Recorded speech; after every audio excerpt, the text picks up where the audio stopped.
So, howdy, fellas. But, I forgot to say that for the last couple episodes, so, sorry about that. Um, I have actually gone into the second Blood Lake and written something about Kent going into Big Blue Hill, and then he was, overtaken by the stonemason, and his mind was controlled for a while, and he got out by hurting the conscience that has taken over with some coal dust in his nose. I'm gonna read that later, but for now I'm gonna read this, and as you can tell here, it says the good episode. Falcor? She asked into the darkness. All of a sudden, the stirring started up really fast, and Sofkla heard whatever it was approach her. She ducked and closed her eyes from whatever it was, but she was hit. She didn't feel it make contact. She opened her eyes and found herself in another void. It didn't feel like one at first, but when she looked up, she saw very many floating islands dotting the sky. Sofkla didn't know where she was. She wasn't Falcor or experiencing his memories either. She looked down at herself and found her normal body, but the compass was gone. She walked around as there had been normal gravity. She didn't know how she got there, or let alone what this place was.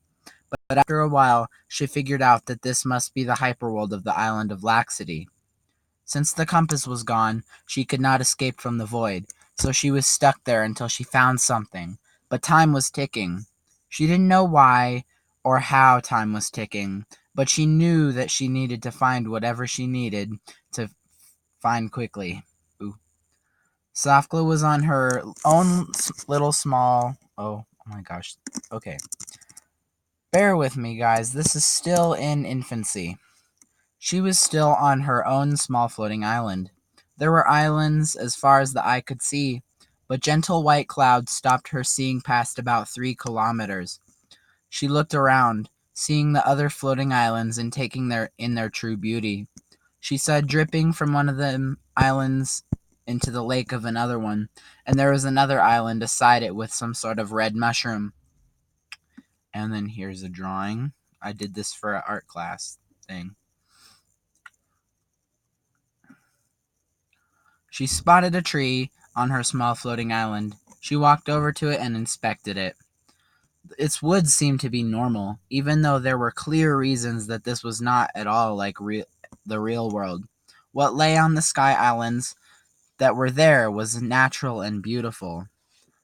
There were rolling hills, and some even had forests. Sofkla noticed that it was growing dark somehow. The void air just started to darken. Sofkla looked around her island for anywhere she could sleep. She felt tired somehow. She must have known nothing when it came to the voids. Even though she knew time was ticking, she knew it would take a long time. She heard the voice finally. She had forgotten that it had existed. You were put here by Falcor, but this is a bad thing. Your real body is still sitting in that part of the city. In order to get out, you need to find something. It is a component to your compass, but time is ticking. Your body is stuck in place. It is void locked. That is what happens to your real body when you're in the void. Safkla continued to listen. You're being protected by Falcor. Something came in and attacked you, but Falcor killed whatever it was. Ooh. That's okay. I need to fix that. Okay. Sorry. Something came in and attacked you, but Falcor killed whatever it was. Then he noticed that you were void locked. You need to get out of here as soon as possible. What's going to happen? Sofkla called out into the darkening void air. The king does not like the portal on the island of Laxty. You could have used it to get to your son. That is, if he was in the real world. It transports you to anywhere within the distance of our universe, but only our universe. The king does not like the idea of that. He wants everybody to be contained within the borders of Blood Lake. There is evil stirring in the real world, and you need to get out here before your void-locked self is destroyed along with the island of Laxity. By the way, your compass is safe with Falcor. Sofkla put her hand to her chest. Thank you. You need to find a place to sleep before you freeze to death. This place gets colder than what could be considered the normal temperature for solid hydrogen. But as soon as you're in that form of closed area, in any form of closed area, you will be fine. Just don't get out of your hiding spot. You have exactly 6 months here. Time also passes differently here in the real world. You will not age as much here, because time passes about 170 times slower here. You will have experienced 6 months, but one day would have really passed of you being void locked. Now quick, go find shelter. This got Safka up and going. She ran around her tiny island searching for some sort of crude hole. She found one that she was able to squeeze under, but she needed to dig it out deeper. She picked up a stick, climbed in, and started digging. She threw dirt clumps behind her, scraping her arms on the stones that led in. All of a sudden, the outside had lost all of its life, and she knew it was that time of the night. It wasn't pitch black, but it was still super dark. Surprisingly, it wasn't cold at all in the hole. She was in the hole, but it felt like the full force of the sun was still bathing her in warmth. Safla was tired, so she closed her eyes, thinking about where the compass might be, and also thinking about how she was losing time. She woke up the next morning, feeling that the outside didn't feel cold and dead. She stuck her hand out of the hole to test if it was okay to climb out. When all she felt was morning air, she climbed out of the hole. She marked a tally into the beach on her island in the sand. She knew that a month was 4 weeks, each being 7 days. The voice had not told her the exact amount of days, but she figured she would know them when the universe was almost closing. Safkla counted on her fingers the number of groups of 7 tally marks she had to write down before she needed to get worried. Safkla looked over the edge of the water and saw how there was a clean line that got it from spilling into the void. It looked as if there was almost an invisible wall holding the water back. Safkla needed a better shelter than just that hole that she had found in the ground. Maybe the other islands would help her. She kept a close eye on the tallies, making sure not to mark any unnecessary extra tallies. Day 2.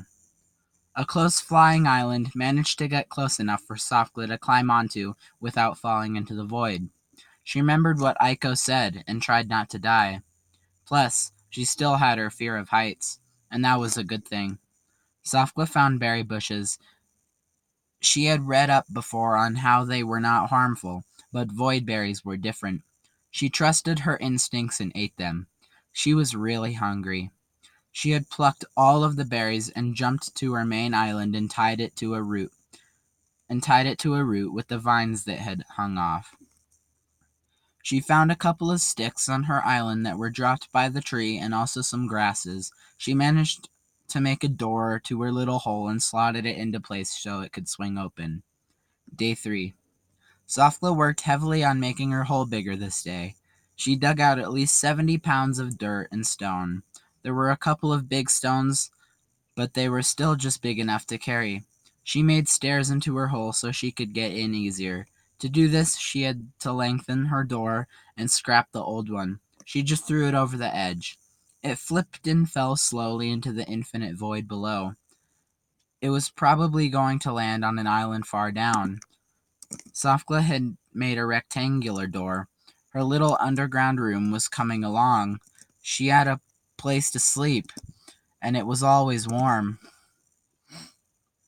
She would lay down, thinking about how the island of Laxity was only going to be destroyed tomorrow, but that was okay.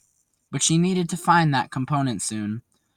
The voice said it was on one of the islands, not in it or floating 5 meters away from it, so that was a plus. Day 4. Safkla marked another tally. Oh wait, actually I can't go on with this one. So we're gonna have to end on day 4 here. But yeah, this is why I said it was the good episode. And by the way, I did finish Blood Lake Part 4, but I'm still working on the art. And right now I'm going to Moab in Utah, so it might slow down the process a little bit. But I know I'm going to finish by next month. So bye.